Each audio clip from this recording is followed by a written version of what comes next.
Assalamualaikum warahmatullahi wabarakatuh. Perkenalkan, nama saya Claudia Puspita Putri dengan NIM 19002041. Pada kesempatan kali ini saya akan mempresentasikan secara sederhana hasil analisis saya. Sudah saya menonton video dari dosen pengampu saya, yaitu Bapak Hanifah Al-Hadri. Minggu kali ini saya akan membahas tentang komunikasi dalam organisasi. Nah, bagaimana sih komunikasi dalam organisasi tersebut? Jadi komunikasi itu sangat-sangat penting bagi suatu lembaga, suatu organisasi, suatu perusahaan, ataupun suatu instansi. Apalagi lembaga, instansi, dan organisasi tersebut berkecambung atau berada di dalam lingkaran public relation. Jadi semua aspek dalam komunikasi tadi harus diterapkan ya di public relation.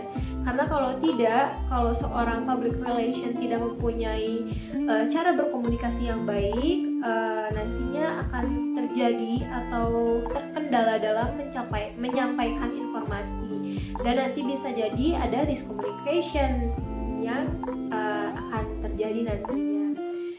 Jadi apa aja sih media yang dapat kita lakukan dalam berkomunikasi itu? Yaitu yang pertama, seperti pada saat ini itu banyak banget media sosial, ya kan? Media sosial. Yang kedua itu media massa. Nah, jadi kembali lagi kepada seseorang PR tadi, agar informasi yang disampaikan mendapat feedback dari publik, internal maupun eksternal itu sendiri.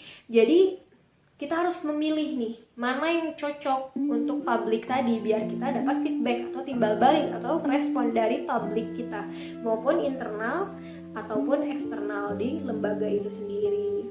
Nah, selanjutnya itu, komunikasi ini mempunyai beberapa unsur dalam public relation, yaitu satu, komunikator. Komunikator ini orang yang menyampaikan informasi atau pesan kepada publik atau orang lain secara internal maupun eksternal. Yang kedua ini message atau pesan, yaitu ide atau informasi dari lembaga yang akan disampaikan kepada publik. Nah, yang ketiga itu media atau alat perantara, seperti yang tadi saya jelaskan. Alat perantara komunikator dalam menyampaikan informasinya tadi, seperti media sosial dan media massa atau media cetak tadi kan. Yang keempat itu komunikan atau orang yang menerima informasi dari komunikator. Tadi kan komunikator adalah orang yang memberi informasi, sedangkan komunikan adalah orang yang menerima informasi tersebut. Nah, yang kelima itu ada feedback atau timbal balik atau respon dari komunikan kepada komunikator. Setelah komunikator memberikan informasi kepada komunikan, berarti komunikan akan merespon informasi tersebut. Itu adalah namanya feedback. Nah, untuk membangun citra yang baik dari lembaga itu sendiri kepada publik ya, menumbuhkan citra yang baik nih di mata publik, itu dengan cara menerapkan kelima unsur yang sudah saya sebutkan tadi. Nah, sehingga komunikasi yang baik akan terjalin antara lembaga dengan publik, baik publik internal maupun eksternal. Nah, selanjutnya yaitu bentuk-bentuk komunikasi itu sendiri. Yang satu itu ada komunikasi interpersonal, merupakan suatu komunikasi antara dua orang atau lebih yang tidak diatur secara formal. Jadi komunikasi interpersonal itu tidak diatur secara formal. Jadi itu terdapat komunikasi pribadi atau berkomunikasi secara kelompok.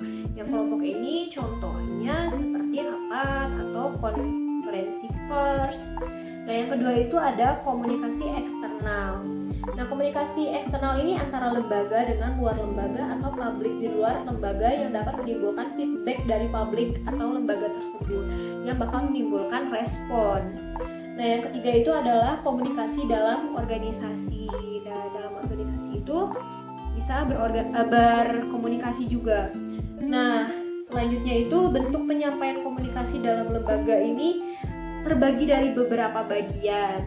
Nah, yang pertama itu ada komunikasi antara sebagian dengan sebagian atau sejajar, setara.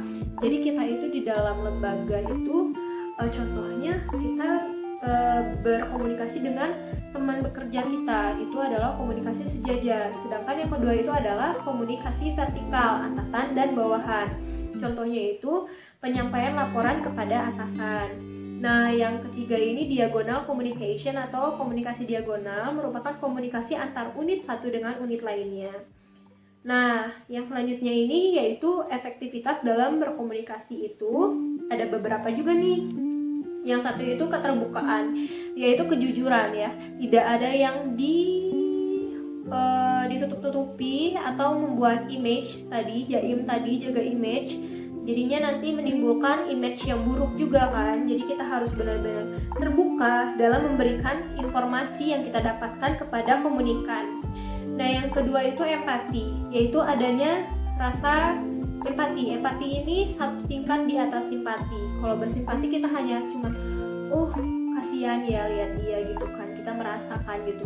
Sedangkan empati ini kita merasakan dan kita juga membantu atau menolong orang atau seorang itu untuk menyelesaikan masalahnya, memberikan solusi dan bertindak secara langsung untuk menyelesaikan sesuatu. Nah, yang ketiga itu adalah support atau dukungan. Baik support dalam lembaga harus memberikan dukungan penuh gitu kan pada public relation. Yang keempat itu positivisme, yaitu menebarkan aura positif. Jadi kita berkomunikasi itu menebarkan aura positif sehingga orang memberi feedback secara positif juga kepada kita. Nah, yang kelima itu kesetaraan. Dalam berkomunikasi itu kita tidak melihat kedudukan seseorang, karena yang diperlukan yaitu pesan yang ingin kita sampaikan. Jadi di dalam komunikasi itu, dalam public relation itu kita juga mempunyai strategi bagaimana untuk berkomunikasi. Yang pertama itu publication. Seorang PR atau public relation harus mampu memanfaatkan media untuk menyebarkan informasi kepada publik atau mempromosikan lembaga atau perusahaan kepada publik sehingga mendapatkan feedback baik dari publik, seperti yang tadi saya bilang, media sosial atau media cetak. Nah, yang kedua itu event. Dengan mengadakan event, kita bisa mengundang publik ke lembaga kita. Jadi orang-orang bisa menilai, bisa melihat, jadi lembaga ini seperti ini.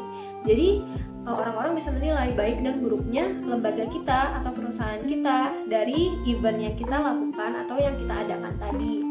Yang ketiga itu news, membuat berita tentang lembaga yang nantinya disebarluaskan di media massa ataupun elektronik. Yang keempat ini lobbying atau negotiation. Lobbying ini merupakan kemampuan untuk melobbying publik dengan kemampuan pendekatan pribadi dan kemampuan kita dalam bernegosiasi.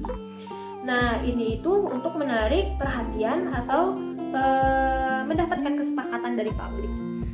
Yang kelima ini corporate identity, yaitu citra perusahaan yang sudah dibangun oleh lembaga. Itu citra yang kemarin kita bahas. Nah, selanjutnya ini peranan praktisi public relation dalam menjalankan komunikasi. Yaitu ada fasilitator komunikasi, yaitu mampu mengelola strategi atau mendesain tren yang diharapkan oleh lembaga dalam menciptakan produk serta mampu memimpin proses komunikasi. Yang kedua itu fasilitator pemecahan masalah. Jadi merupakan tugas terbesar dari PR, melakukan riset atau penelitian dan memecahkan masalah yang ada.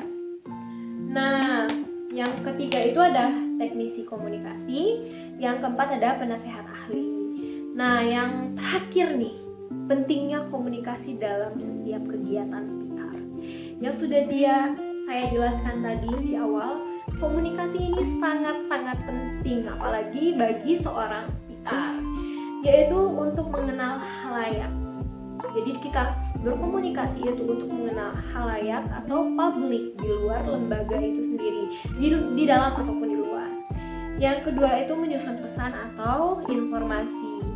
Yang ketiga, strategi memilih media. Nah, yang tadi saya sudah jelaskan, ada media sosial, media cetak, media elektronik sekarang kan. Jadi kita harus memilih media mana yang mau kita pakai, media apa yang cocok dengan informasi yang kita siapkan. Nah, jadi biar ada feedback positif dari publiknya itu sendiri. Nah, pada dasarnya kegiatan berkomunikasi itu sangat penting, baik dalam berorganisasi ataupun kegiatan pribadi juga. Nah, karena komunikasi ini tidak lepas dari kehidupan kita sendiri, karena itu kita harus saling berkaitan dengan individu lain. Jadi komunikasi ini sangat penting ya. Nah, mungkin sekian dari saya pada hari ini. Terima kasih. Wabillahi taufiq wal hidayah. Assalamualaikum warahmatullahi wabarakatuh.